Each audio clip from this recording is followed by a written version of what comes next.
Colossians 2:16 is often misunderstood in the Bible. Let's read it.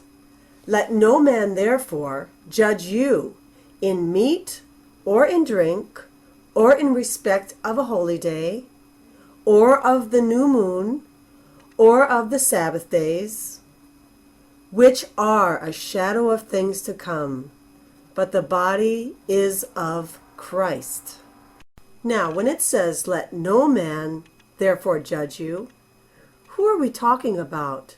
Who is that man? Well, we find out by looking at other verses. Now, let's start on verse 4. It says, and this I say, lest any man should beguile you.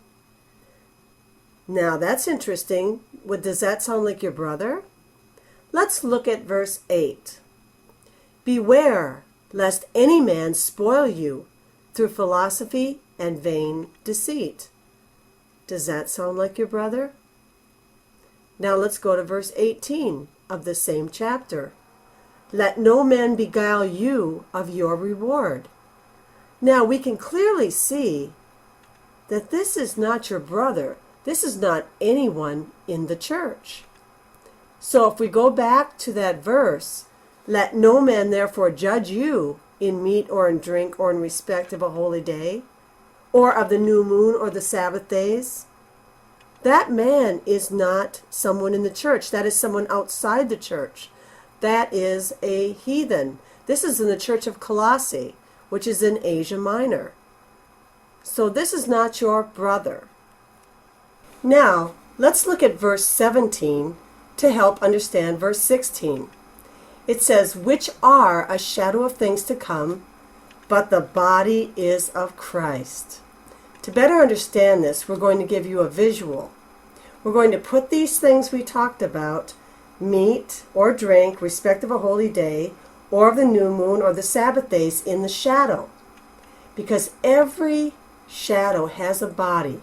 And as verse 17 says, the body of this shadow is the Messiah, Christ. In other words, God has already told us what to eat, what to drink. And he's told us about his feast days, which are all about the first and second coming of the Messiah. And the new moon is very important. You see, God has his own calendar. He has his own months. And you will not know his feast days except by his months, because they don't match with the Gregorian calendar. And of course, he gave us his Sabbath, which is a sign to us.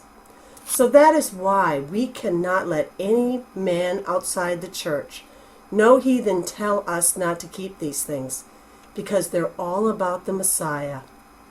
What is also interesting is that when Paul put this in Colossians, he wrote that they are a shadow of things to come.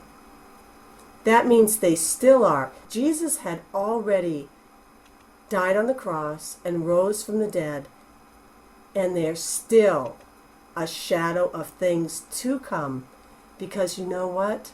There is going to be a second coming of the Messiah. Praise the Lord.